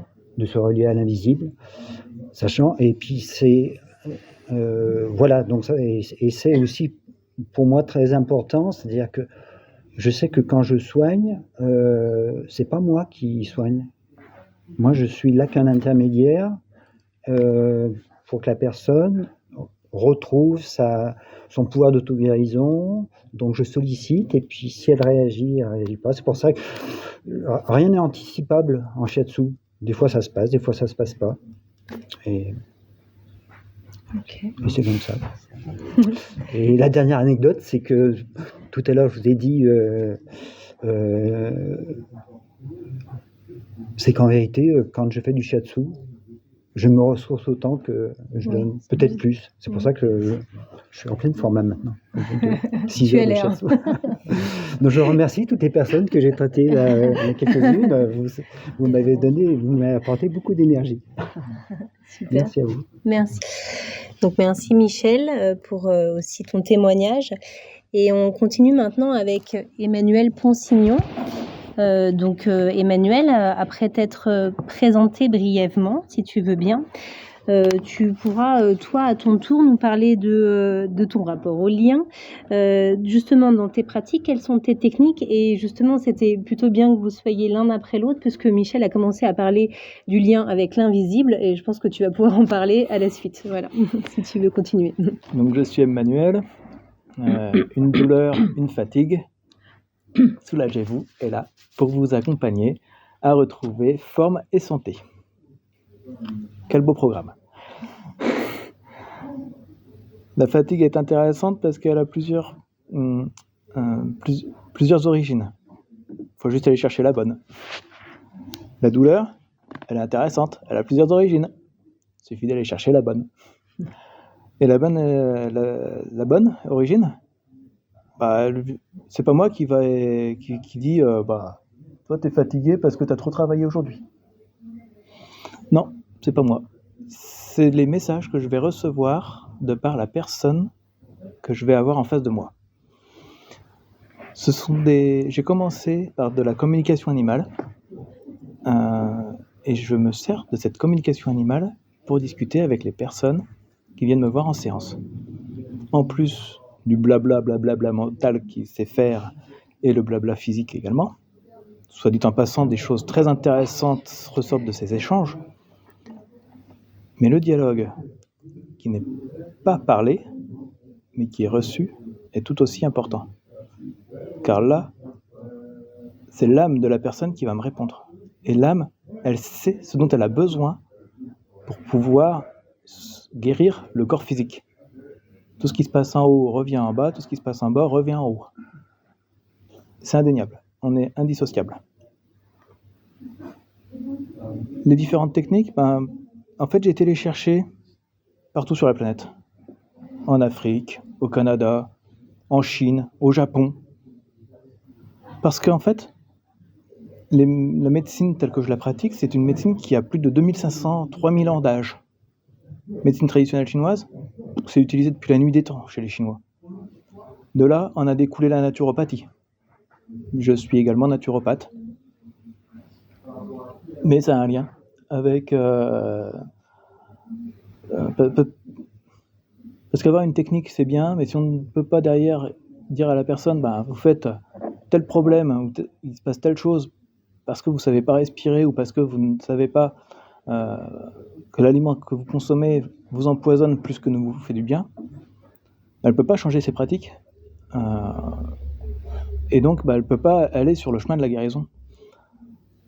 Même si ça peut paraître brut comme ça, de par ce que je dis là, j'ai mis un peu plus de forme en séance.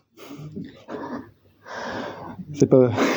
Donc tu parles de médecine traditionnelle chinoise parce que Ouais. c'est vrai que je t'ai pas présenté au début, bon, c'est un Excusez, ajout, ouais. mais du coup redis peut-être spécifiquement tes techniques, donc naturopathie, médecine donc, traditionnelle chinoise. Je ne suis justement. pas médecin chinois attitré, diplômé, D'accord. mais je vais chercher la philosophie. Je vais rechercher dans la philosophie de la médecine chinoise. Donc, je vais me servir des planches d'acupuncture ou des points d'acupuncture pour soulager les organes énergétiques en lien avec les organes physiques, mais qui ne sont pas vraiment les organes physiques. Bref. Et si tu veux peut-être nous décrire un exemple quand tu rencontres quelqu'un, donc pour parler peut-être de cette connexion à l'invisible, peut-être pour aborder un peu plus cet aspect-là, je sais pas si tu as un exemple spécifique qu'on puisse se rendre compte de comment ça peut se passer. Par exemple, une personne, on va rester sur le thème de la fatigue, en plus on arrive le soir, on a commencé à avoir faim, ça tombe plutôt bien. Ça y est, c'est l'heure. Et donc une personne vient me voir en me disant je suis fatigué. Je me réveille le matin, je suis fatigué, je vais me coucher le soir, je suis fatigué, dans la journée je suis fatigué, la nuit je dors mais j'ai pas l'impression de dormir. Si le corps physique connaît ses parasites, l'âme connaît aussi les siennes. Et une des causes de fatigue peut être les parasites de l'âme. Et donc mon boulot de passeur d'âme va être d'enlever les parasites de l'âme, de la personne, pour qu'elle retrouve une certaine énergie.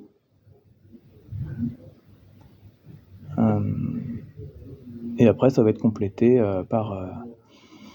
dans le déroulé, en fait, ça c'est le premier plan que je vais voir, c'est l'âme, quelle est sa vitalité. Et après, je vais aller voir plus dans le... Je vais regarder s'il y a des maladies, parce qu'on a des maladies anémiantes, notamment transmises par les tiques. Je vais aller regarder. Est-ce qu'il y a quelque chose qui pourrait interférer avec la bonne santé ? Il y a pas. Et après, je vais aller chercher les organes. Puisque, en fait, je ne soigne pas, je ne guéris pas. c'est la personne qui va se guérir. Je ne fais qu'activer les bactéries ou les maladies. Et donc ça va demander au corps de la personne un effort pour dégager tout ce qui aura été activé. Soulage et vous, en 3 mots. Et pour éviter de surfatiguer ou de demander trop de force à l'organisme, trop d'énergie à l'organisme, du coup je vais aussi donner aux organes un peu d'énergie. Alors après l'organe, il se débrouille en fait. Il en a trop, il va le donner à son voisin, il en a pas assez, il va prendre. C'est super bien fait, un corps humain. Sur là-dessus, il va pas... Et en donnant un peu d'énergie comme ça, du coup le corps derrière, il va réussir à récupérer la pleine potentiel de son énergie. Et tout ça, c'est inconscient. C'est le travail aussi, le lien avec l'inconscient de chacun, en fait. Ouais, complètement, parce que je ne touche pas la personne et je ne vais pas chercher sur une prise de sang, par exemple, comme ferait un docteur en médecine, à dire ah bah voilà, vous avez ça, donc je vais vous donner telle drogue, qui va être beaucoup plus là pour le coup terre à terre et physique. Là, je vais chercher dans l'inconscient. Je vais chercher dans le... Comment dire ? Oui, c'est des communications, c'est une thérapie où je ne touche pas. Même si je peux être amené à toucher, ça c'est pas un problème. Mais ça, c'est par des fluides énergétiques, c'est une connexion, c'est un lien entre le receveur et moi, mais c'est un lien distanciel, plus grand que le bras. Ce qui fait que ça peut aussi fonctionner à distance. Le receveur est à Tokyo, je suis à Vichy. La personne va recevoir l'énergie comme si elle était à Vichy à côté de moi. Ok. Donc ce lien invisible qui nous connecte tous les uns les autres Nous sommes tous et connectés. qui permet aussi à chacun individuellement de réveiller en soi ce lien à soi, quoi. C'est ça. Et pour l'image, pour finir sur une belle image, nous avons un arbre pulmonaire. Observez le chêne, le hêtre ou l'arbre que vous avez à côté de chez vous. Quand il n'a pas de feuilles, c'est votre arbre pulmonaire, mais à l'envers. Ok, on ira observer ça. Ok, on a chacun un cas pratique à réaliser. Merci Emmanuel. Merci à vous. On continue avec Iléa. Donc après t'être présenté brièvement, Iléa, tu vas, si tu veux bien nous parler de ta carrière de chanteuse, donc du lien à soi, du lien à l'autre, mais finalement comment ta carrière de chanteuse t'a amené assez rapidement à entrer dans le lien à l'autre et dans aussi la transition que tu as faite en étant coach vocal. Donc bonsoir à toutes et à tous, moi je suis Iléa, donc chanteuse, mais autrice, compositrice, interprète, c'est pas que chanteuse pour moi, c'est vraiment chanter mon univers. Donc depuis des années, je fais ça et voilà. Donc je chante mieux que je ne parle. Je préfère chanter tout le temps plutôt que parler. Donc voilà, je fais ça depuis des années, des concerts à droite à gauche, des petites scènes, des grandes scènes, des festivals, des chants, même chez l'habitant. Enfin voilà. Donc j'aime bien trimballer mon univers un peu partout, comme un troubadour en fait. Voilà. Et ce sont des chansons d'influence celtique. C'est mon univers depuis toujours. J'aime la nature, le petit peuple, voilà, les fées, ça me parle. Et donc ce sont des textes vraiment connectés à ça. Mais aussi, ça peut être aussi sur l'intime. Voilà. Donc avant tout pour moi, c'est vraiment chanter à pleine voix, prendre sa place avec sa voix chantée. Et comment je vais aller faire court du coup, comment j'en suis venue à transmettre ça aux autres. Souvent on me disait ta voix ça fait comme un soin, j'aimerais bien chanter comme toi, voilà, donc c'est venu assez naturellement. Et puis et ça m'a parlé, cette voix qui fait soin. Je me suis dit bon il n'y a pas que le chant, il y a peut-être quelque chose derrière à exploiter. Et voilà, le chant soin, ça m'a beaucoup servi moi, notamment pour guérir mon endométriose sévère qui a vraiment interrompu parfois ma carrière parce que je pouvais pas me lever, je pouvais pas chanter comme je voulais.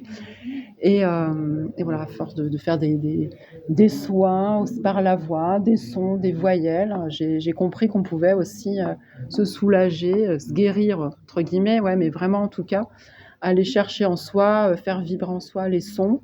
Et oui, ça apportait du soin, ça apportait un bien-être. Au-delà de chanter juste, de faire beau avec la voix, pour moi, c'est vraiment un tout, c'est vraiment, ça touche autre chose, quoi. C'est vraiment pas que, pas que faire la Starac, etc. dans mes cours de chant, bien que ça existe aussi, mais c'est surtout déjà se trouver soi par la voix, prendre confiance et puis prendre toute sa place, faire sonner sa voix dans tous les coins, dans la forêt, voilà, partout, et puis être bien avec soi grâce à sa voix. En tout cas, c'est un tout, pour moi, c'est un tout. Ok, donc chant thérapeutique aussi. Oui, en chant plus. thérapeutique aussi, et voilà. Le chant traditionnel, on va dire non, parce que du coup, c'est pas le chant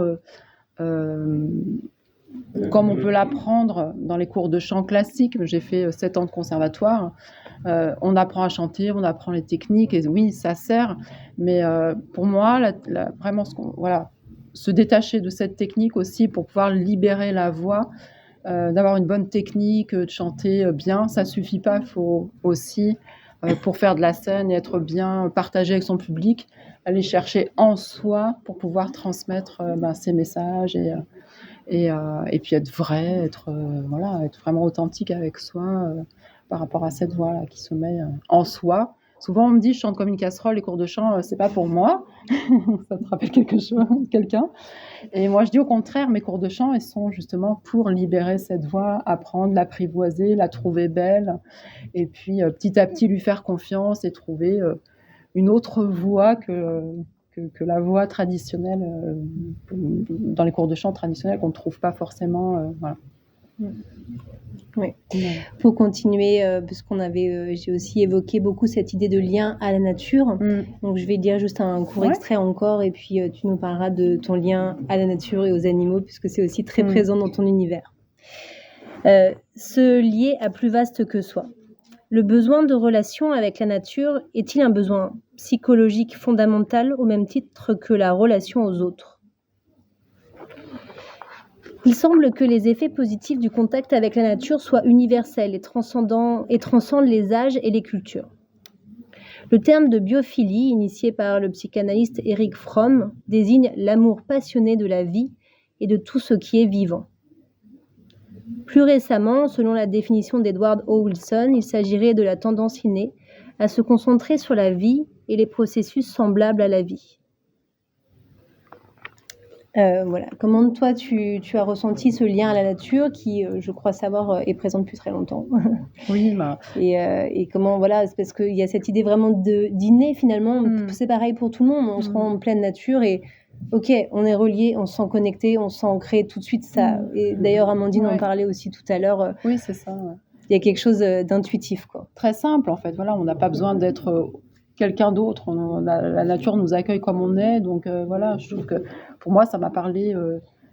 Oui, ça me parle évidemment. Les arbres, les animaux, on n'a pas besoin d'être quelqu'un d'autre quand on regarde un animal, quand on s'adresse à lui. C'est très simple, c'est dans un regard. Et les arbres, pareil, on se pose et il y a cette grandeur qui est là et qui nous connecte à nous. En même temps, on peut dire moi aussi, je peux être comme cet arbre, tranquille, paisible.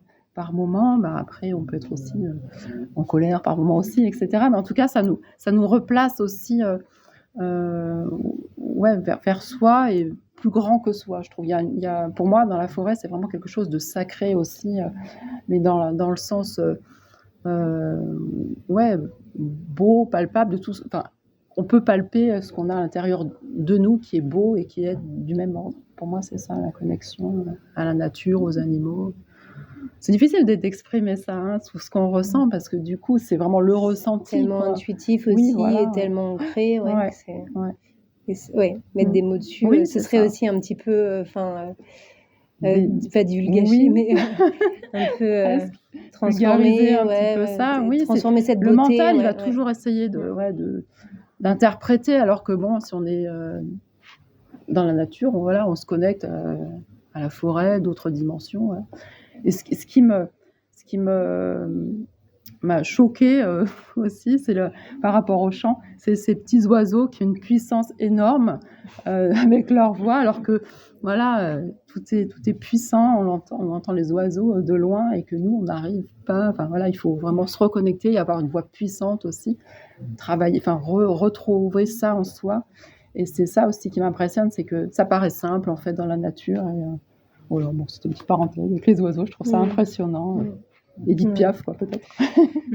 Ouais, mais peut-être aussi parce que la nature, voilà, ou les animaux ont quelque chose de beaucoup plus, sans barrière, en fait. Il y a quelque chose de plus spontané. Plus simple. On est très cérébral. Oui, voilà, c'est sans doute. Pour Donc, ça, notre puissance intérieure peut pas se développer aussi facilement, peut-être. Je sais pas.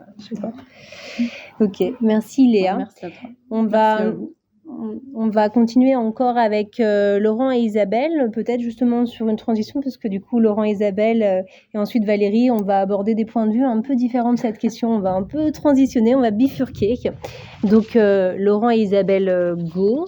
Après vous être présentés brièvement, je voudrais bien que vous nous parliez donc de ces notions d'interdépendance, en fait, du lien à l'autre, du lien à soi. Alors, du coup, ok, donc vous êtes juste à côté de moi, justement.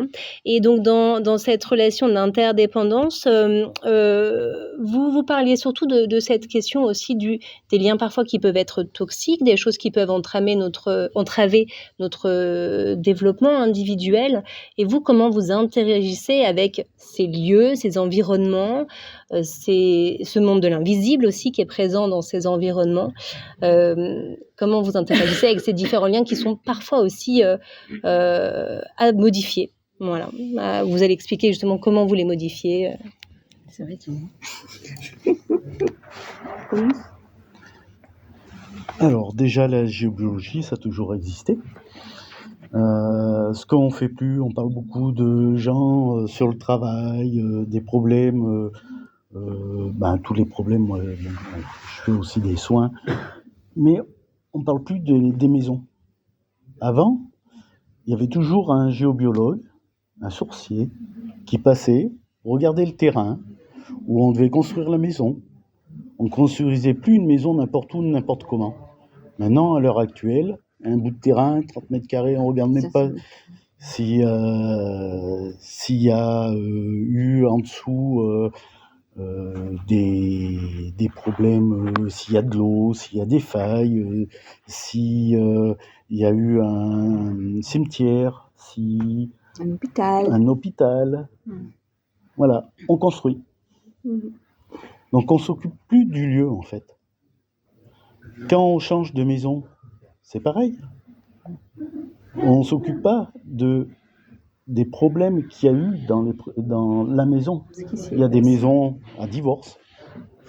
Maison à cancer. Il y a des maisons, pourquoi ? Parce que les gens ont laissé tous leurs problèmes là, et ça reste là, dans le lieu. Et comment vous intervenez pour créer des nouveaux liens, transformer les liens ? Comment vous diriez par rapport à ça ?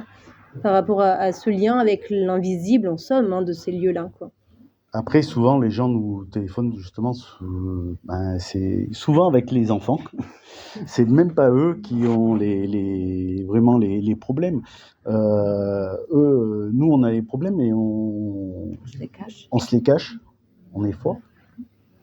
Donc, on voit pas ce problème avec la maison, avec tous les problèmes qu'on peut mettre, nous aussi, avec le lieu.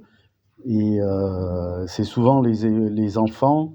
Alors nous, c'est sur le paranormal, c'est sur les entités, c'est sur les enfants qui voient de plus en plus les personnes, les choses, les âmes.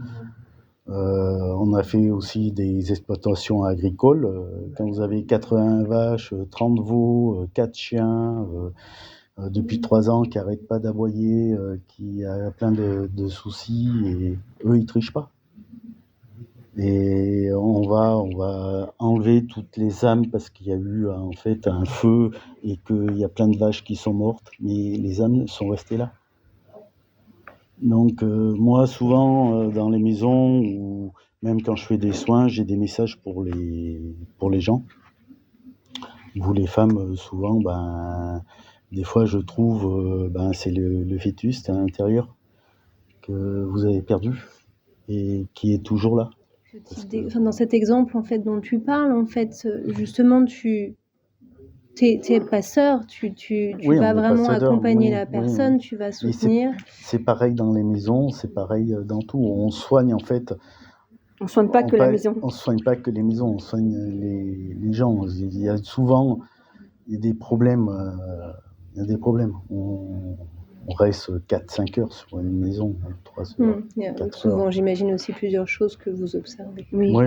Au début, quand on intervenait, on pensait juste enlever les failles, l'eau, enfin les choses basiques. Mais en fait, on s'est vite aperçu que les gens c'était notre devoir de les rassurer, on pouvait pas partir, on fait notre boulot, on enlève les failles, les perturbations naturelles.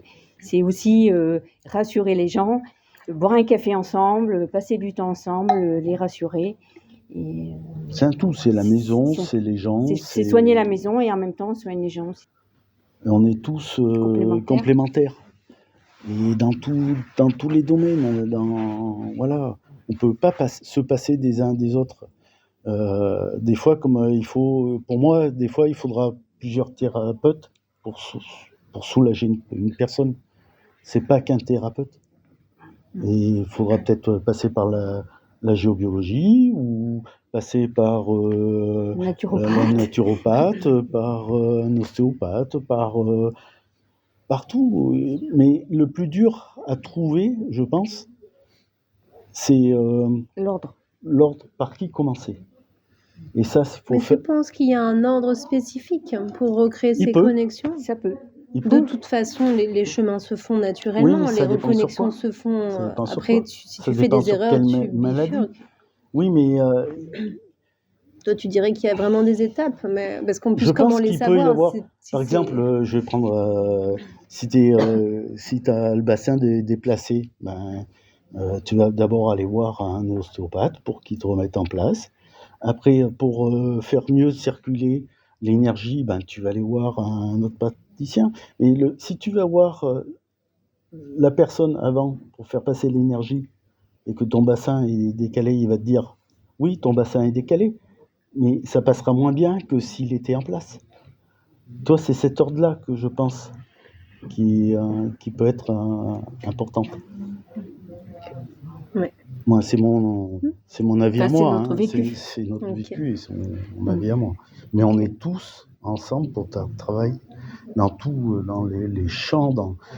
On a tous à apprendre et je pense qu'on est tous complémentaires, quoi. Et ça, faut que les gens arrêtent de se tirer la balle dans le pied pour dire ouais, mais l'autre, non, on est tous pareils. On a tous besoin de tout le monde.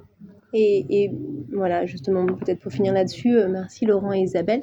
Et on va laisser intervenir Valérie Laurent qui va justement nous parler à la fois de cette interdépendance dont on parle. On est tous vraiment très complémentaires, mais dans la notion de yoga, qui va plutôt être plus précisément le sujet de Valérie.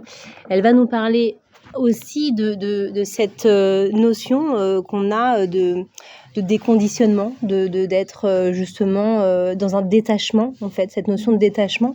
Donc, si tu veux bien, après t'être présentée brièvement, Valérie, on finira avec toi.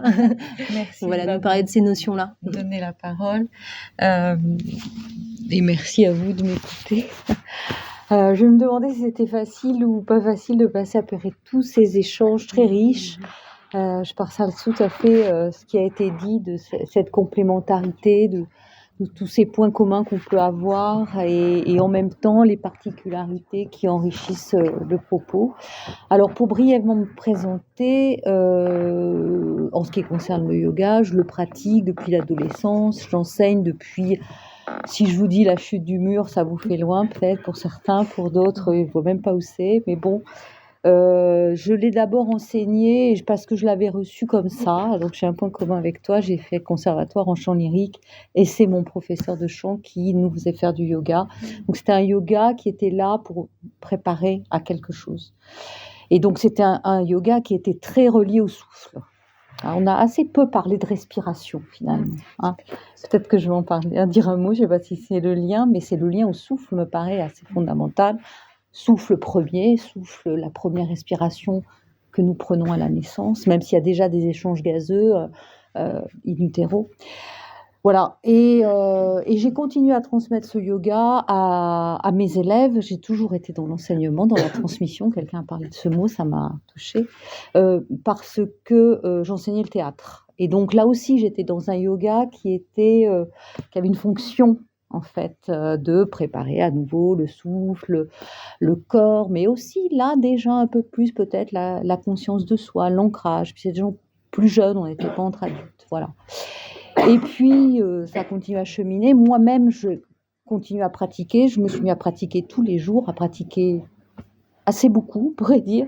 Et j'ai eu envie d'en savoir plus. Donc, du coup, je me suis formée à l'école française pendant 4 années. Et puis, bon, voilà, la vie a fait que aujourd'hui, mon travail, mon activité professionnelle, c'est l'enseignement du yoga et aussi l'accompagnement. Alors là, je rejoins les thérapeutes qui se sont exprimés en yoga-thérapie.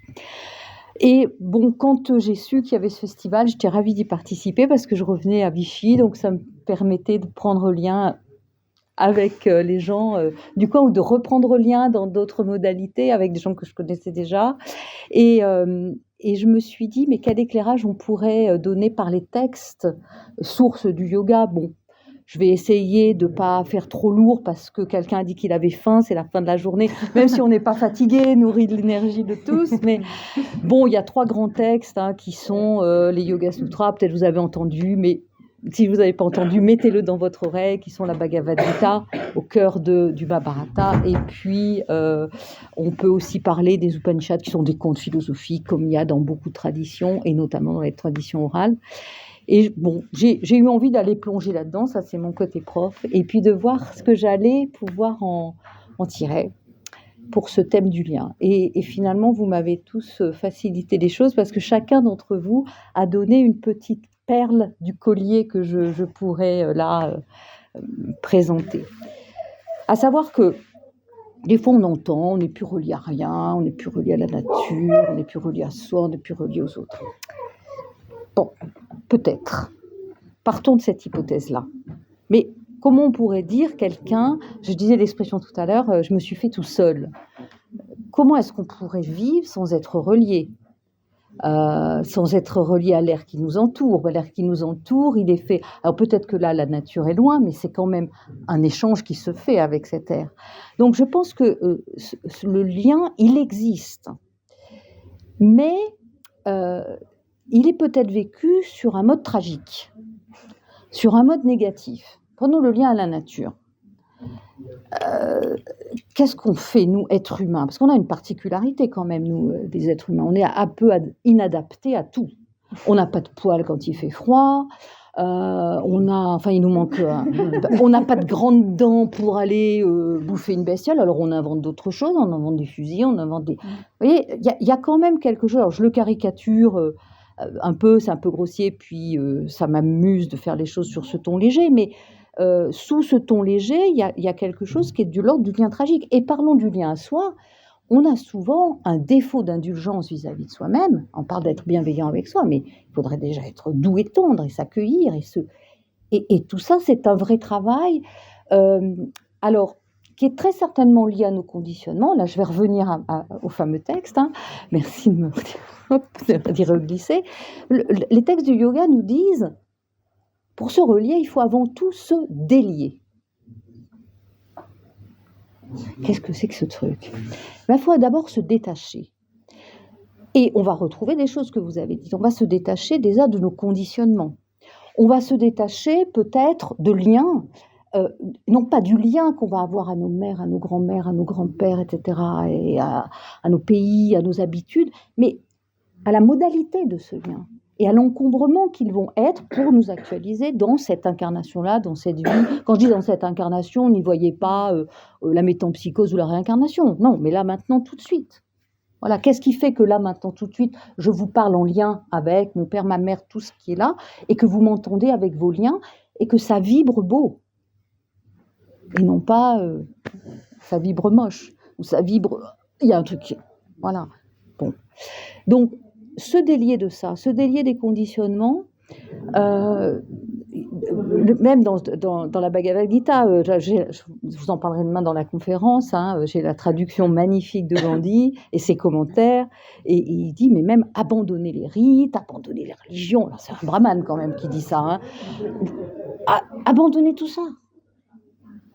Et qu'est-ce qui va rester? Vous allez enfin pouvoir vous lier à la seule chose qui compte, votre soi intérieur, qui n'est pas du tout notre âme en mode chrétienté, mais qui est cette étincelle finalement qui pour les Indiens est immortelle et se réincarne, mais qu'on peut nous, si on n'est pas dans cette optique-là de réincarnation, quand même sentir qu'on a en soi quelque chose d'indicible, d'extrêmement précieux. Vous l'avez tous évoqué. Et on se relie à ça, tout simplement. Et par quoi? Pour moi, pratiquante enseignante de yoga, par le souffle, first. Voilà. Tu parlais tout à l'heure du regard. Le regard, pareil, peut être un regard tragique, un regard qui condamne, un regard qui juge, mais ça peut être aussi un regard qui est simplement témoin. Ça existe.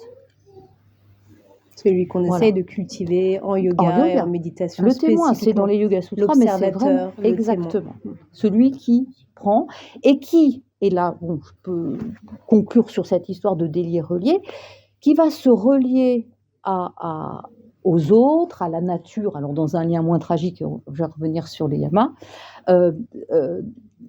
en se détachant des fruits de l'action, de la projection qu'on pourrait faire sur ce à quoi on se relie. Et par exemple, être dans le désir, évidemment, pour les Indiens, les Hindous, nous sommes des êtres de désir, on n'est pas dans le bouddhisme, on est dans ces êtres-là, mais on va se détacher de l'objet du désir, en fait. Ça paraît un peu fumeux, mais ça veut dire qu'on est capable d'être dans l'action des choses, on est capable d'aller dans le moment, on va pas... Moi, ma proposition n'est pas de vous dire, ok, reculer tout, c'est même pas dans la forêt qu'il faut aller, c'est se mettre dans une grotte, et puis voilà, là, comme ça, on va résoudre Comme on est déjà connecté, en lien, tout va bien, on peut aller dans la grotte, oui, c'est bon, quoi. Non, alors c'est pas ça du tout, c'est non. Restons dans la société, c'est même un devoir d'être dans la société, c'est là aussi peut-être notre devoir d'humain. On est né humain, on n'est pas né animaux, on n'est pas né arbre, on n'est pas né caillou, et donc, qu'est-ce qu'on fait de cette humanité, et comment, alors pour moi, comment le yoga me porte finalement à développer cette humanité de façon qui ne soit plus tragique. Et si tu me poses la dernière question, je vais répondre. Mais tu as déjà... Oui, j'ai répondu. Mais c'était sur notre responsabilité d'humain. Et voilà. Tu viens de le dire. Quelle est notre responsabilité d'humain? Voilà. Tu l'as dit. Alors, si je parlais à un enfant, je lui dirais mettre de la douceur dans tout ce qu'on fait. Du doux. Alors, du doux pour soi, du doux pour les autres, du doux pour la nature. Déjà, vous voyez comment la planète change si on dit ça. Et ça, on l'a dans les textes. Si tu as le texte, moi j'ai amené celui-ci. Le premier enseignement dans les Yoga Sutras, c'est l'ahimsa. Alors l'ahimsa, vous en avez peut-être entendu parler. Souvent, on le traduit par non-violence. En réalité, dans le sanskrit, il peut y avoir plusieurs traductions possibles. Et il y en a une que j'aime beaucoup, qui est le désir de ne pas nuire. Le désir de ne pas se nuire, et c'est quelque chose à cultiver chaque matin. Chaque matin, je ne sais pas, moi, par exemple, je suis gourmande. Alors, qu'est-ce que j'équilibre entre le fait de vouloir manger du sucre et de savoir pertinemment que le sucre va certainement avoir des effets nocifs sur ma santé. Je ne sais pas ce que tu en penses, mais voilà. Bon, voilà, le désir de ne pas se nuire et le désir de ne pas nuire. Et là aussi, vous voyez, la planète change. D'un seul coup. Alors notre petite planète perso, puis notre petite planète plus grande, le fait qu'on se retrouve là, tous ensemble, à essayer de faire changer des choses, et voilà. Ce que je pouvais dire sur le lien. C'est déjà super. Voilà. Ouais, sur notre responsabilité individuelle. Et puis c'était aussi, je pense, bien de finir comme ça avec toi, par cette idée de détachement et puis de détourner un peu cette question du lien et de cette façon tragique qu'on peut avoir aujourd'hui de considérer notre lien à nous, notre lien à l'autre, à la nature. Et bon, c'est vrai, mais c'est pas la seule façon d'aborder les choses. On peut aussi un peu déplacer la question et puis revenir à comment, maintenant, comment on fait et quelle est notre responsabilité. On peut passer à la suite maintenant. Le comment est intéressant. C'est pas où je coupe, où je reste, mais c'est comment je vais faire les choses. Je dénoue plutôt que trancher, et je suis en lien dans le doux plutôt que dans un lien de... J'ai une dernière image qui me vient à l'esprit. Je transmets une lignée qui s'appelle la lignée Nilaoutov. Ce Nilaoutov, comme son nom l'indique, était d'origine russe, enseigné par un maître indien. Et il disait, pour l'Inde traditionnelle, l'humanité se trouve, alors ceux qui sont branchés chakra, vous allez le retrouver, se trouve entre ça et ça, entre le plancher pelvien et le sommet de la tête. Chakra couronne, chakra racine, bon. Et le reste, c'est pas que ça sert à rien, mais c'est pas notre humanité qui se déploie là. Alors c'est vrai que le vital, il est ici, on peut très bien vivre sans bras, sans jambes. Il disait les jambes, c'est fait pour combattre et pour fuir. On peut être assez d'accord avec ça. Oh, ça fait pour danser aussi, mais enfin on danse avec son cœur. Et les bras, c'est le bel outil de l'agir. Et je trouve que ça, c'est beau de se dire... notre humanité, nous avons aussi ces bras pour agir dans cette douceur et dans ce désir de ne pas nuire. Voilà. Ok, merci Valérie pour cette belle conclusion. Je vais juste avant qu'on aille manger, je pense que on a tous faim, mais on va quand même, si vous voulez bien, finir avec 2 citations, une de Victor Hugo et une de Thich Nhat Hanh. Rien n'est solitaire, tout est solidaire. L'homme est solidaire avec la planète est solidaire avec le soleil est solidaire avec l'étoile est solidaire avec la nébuleuse, groupe stellaire, est solidaire avec l'infini. Donc ça, c'est Victor Hugo.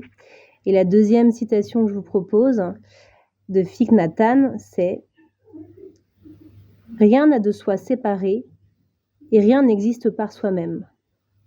En examinant les choses avec attention, nous voyons que tous les phénomènes, y compris nous-mêmes, sont des composés.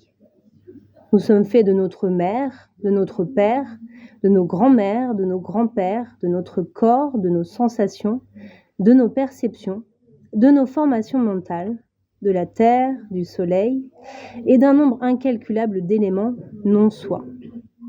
Toutes ces parties dépendent de causes et de conditions. Nous voyons que tout ce qui a existé, existe ou existera est interconnecté et